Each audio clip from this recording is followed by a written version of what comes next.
Hello guys, good morning all of you. कैसे हैं आप सभी का स्वागत है हमारे अपने यूट्यूब चैनल स्टूडेंट अफेयर्स पर, जहां पर हम डिस्कस करते हैं डेली के करंट अफेयर्स और साथ ही साथ मैं आपको बताऊंगा नेशनल और इंटरनेशनल न्यूज़ से जुड़े कुछ फैक्ट्स के बारे में।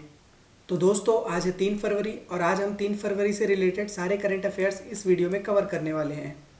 उसके पहले मैं बताना चाहूँगा, अगर आपने हमारे चैनल स्टूडेंट अफेयर्स को अभी तक सब्सक्राइब नहीं किया है तो सब्सक्राइब करें स्टूडेंट अफेयर्स, जहां आपको जानकारी मिलेगी डेली के करंट अफेयर्स के साथ ही साथ गवर्नमेंट जॉब के न्यू नोटिफिकेशन के बारे में।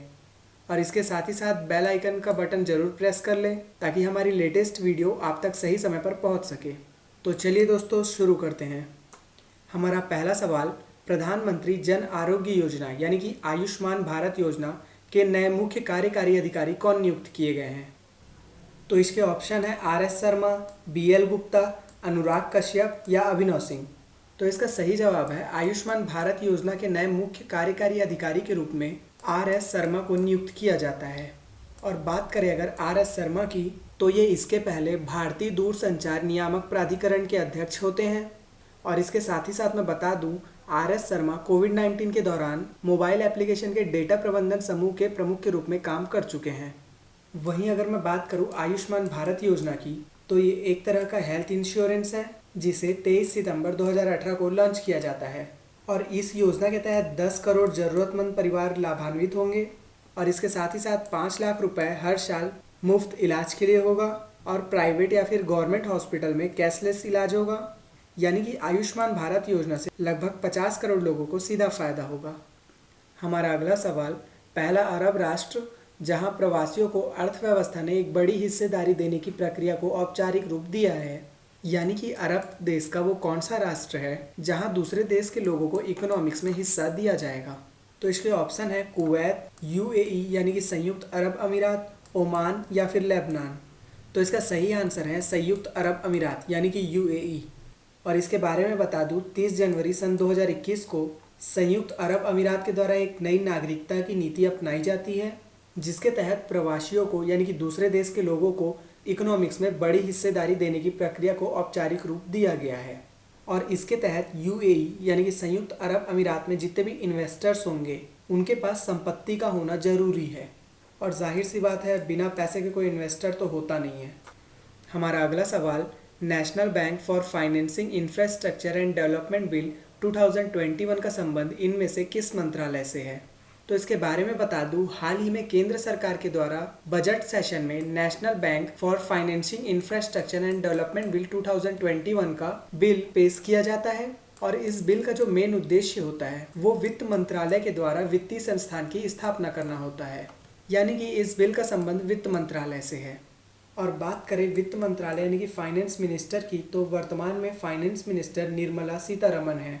और बात करें अगर सड़क परिवहन मंत्रालय यानी कि ministry of road transport and highway की, तो इसके मिनिस्टर नितिन गडकरी जी हैं। और बात करें अगर मानव संसाधन मंत्रालय की, तो इसके मिनिस्टर रमेश पोखरियाल हैं। और बात करें अगर लघु और मध्यम उद्यम मंत्रालय की यानी कि micro small and medium enterprises की, तो प्रेजेंट में इसके मिनिस्टर नितिन गडकरी जी हैं। हमारा अगला सवाल, वह पूर्वोत्तर राज्य जहां असम राइफल्स द्वारा अपनी तरह का प्रथम युद्ध स्मारक स्थापित किया गया है। तो इसके बारे में बता दूं, हाल ही में 30 जनवरी को असम राइफल्स ने नागालैंड में अपनी तरह का प्रथम युद्ध स्मारक स्थापित किया है। और इस वॉर मेमोरियल को कॉन्सेंट्रिक सर्कुलर के रूप में डिज़ाइन किया गया है।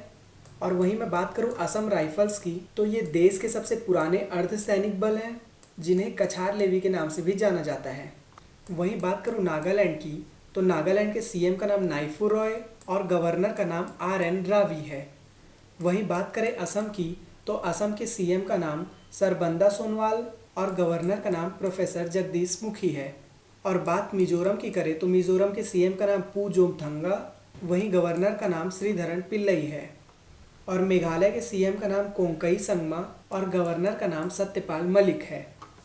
हमारा अगला सवाल, हाल ही में किसने केंद्रीय बजट की जानकारी को आसान तरीके से पहुंचाने के लिए और तुरंत पहुंचाने के लिए केंद्रीय बजट मोबाइल ऐप लॉन्च किया है? तो हाल ही में यूनियन बजट ऐप की लॉन्चिंग निर्मला सीतारमण के द्वारा होती है, जो कि केंद्रीय वित्त मंत्री यानी कि फाइनेंस मिनिस्टर हैं। और बात करें अगर केंद्रीय बजट मोबाइल ऐप की, तो इस ऐप के माध्यम से भारत के सभी सांसदों के सदस्य और आम जनता को बजट से संबंधी सारी जानकारी मिल जाएगी। और इसके साथ ही साथ ये ऐप गूगल प्ले स्टोर पर उपलब्ध है। वहीं बात करूं हरदीप सिंह पुरी की तो ये सिविल एविएशन के मिनिस्टर हैं, और बात करें नरेंद्र मोदी की तो ये ऑनरेबल प्राइम मिनिस्टर हैं। हमारा अगला सवाल, इनमें से किस देश की सरकार ने भारत के SJVN को 679 मेगावाट की लोअर अरुण हाइड्रो प्रोजेक्ट निर्माण करने का ठेका दिया है? तो हाल ही में जिस देश की सरकार ने भारत के SJVN कंपनी को 679 मेगावाट की लोअर अरुण हाइड्रो प्रोजेक्ट का निर्माण करने का ठेका दिया जाता है वो नेपाल सरकार को दिया जाता है। और ये हाइड्रो प्रोजेक्ट सतलज नदी पर बनाया जाएगा, जिसके तहत इसमें 679 मेगावाट की बिजली का उत्पादन किया जाएगा। हमारा अगला सवाल, हाल ही में किसने वर्ष 2020 को रिकॉर्ड पर सबसे खराब वर्ष घोषित किया है? यानी कि साल 2020 को सबसे खराब साल घोषित कर दिया गया है।